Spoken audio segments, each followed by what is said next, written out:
भाई भतीजावाद। और जब मैं भाई भतीजावाद, परिवारवाद की बात करता हूं तो लोगों को लगता है मैं तो राजनीतिक क्षेत्र की बात करता हूं। जी नहीं, दुर्भाग्य से राजनीतिक क्षेत्र की उस बुराई ने हिंदुस्तान की हर संस्थाओं में परिवारवाद को पोषित कर दिया है।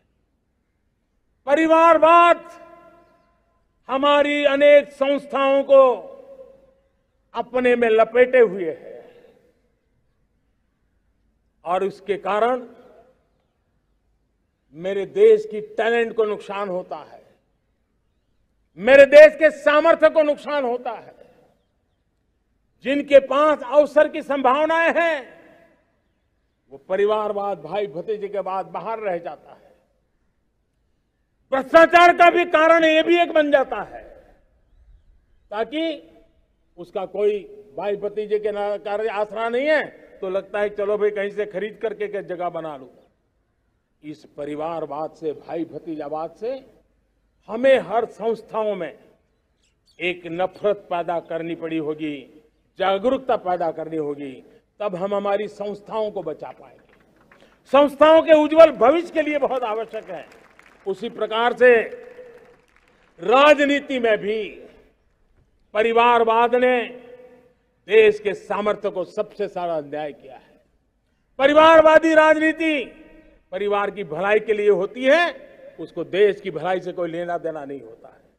और इसलिए लाल किले की प्राचीर से तिरंगे झंडे के आन बान शान के नीचे भारत के संविधान का स्मरण करते हुए मैं देशवासियों को खुले मन से कहना चाहता हूं, आइए हिंदुस्तान के राजनीति के शुद्धिकरण के लिए भी, हिंदुस्तान की सभी संस्थाओं के शुद्धिकरण के लिए भी हमें देश को इस परिवारवादी मानसिकता से मुक्ति दिला करके योग्यता के आधार पर देश को आगे ले जाने की ओर बढ़ना होगा।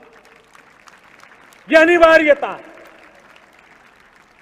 वरना हर किसी का मन कुंठित रहता है कि मैं उसके लिए योग्य था, मुझे नहीं मिला क्योंकि मेरा कोई चाचा, मामा, पिता, दादा, दादी, नाना, नानी कोई वहां थे नहीं।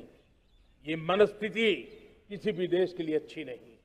मेरे देश के नौजवानों, मैं आपके उज्जवल भविष्य के लिए, आपके सपनों के लिए, मैं भाई भतीजावाद के खिलाफ लड़ाई में आपका साथ चाहता हूं। परिवारवादी राजनीति के खिलाफ लड़ाई में मैं आपका साथ चाहता हूं। ये संवैधानिक जिम्मेवारी मानता हूं मैं, ये लोकतंत्र की जिम्मेवारी मानता हूं मैं, ये लाल किले के प्राचीर से कही गई बात की ताकत में मानता हूं और इसलिए मैं आज आपका अवसर चाहता हूं।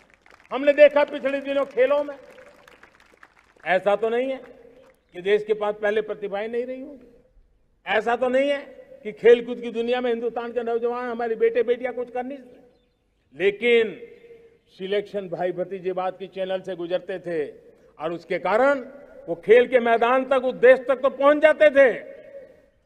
जीत हार से उन्हें लेना देना नहीं था, लेकिन जब ट्रांसपेरेंसी आई, योग्यता के आधार पर खिलाड़ियों का चयन होने लगा, पूर्ण पारदर्शिता से खेल के मैदान में सामर्थ्य का सम्मान होने लगा, आज देखिए दुनिया में खेल के मैदान में भारत का तिरंगा फहरता है, भारत का राष्ट्रगान गाया जाता है, गर्व होता है और परिवारवाद से मुक्ति होती है, भाई भतीजावाद से मुक्ति होती है, तो ये नतीजे आते हैं। महाराष्ट्रातील सर्व बातम्यांचे विश्वासार्ह व्यासपीठ, सकाळच्या सर्व सोशल मीडिया प्लॅटफॉर्मला लाईक, फॉलो आणि सबस्क्राईब करा। तसंच सर्व नोटिफिकेशनसाठी बेल आयकॉन प्रेस करायला विसरू नका।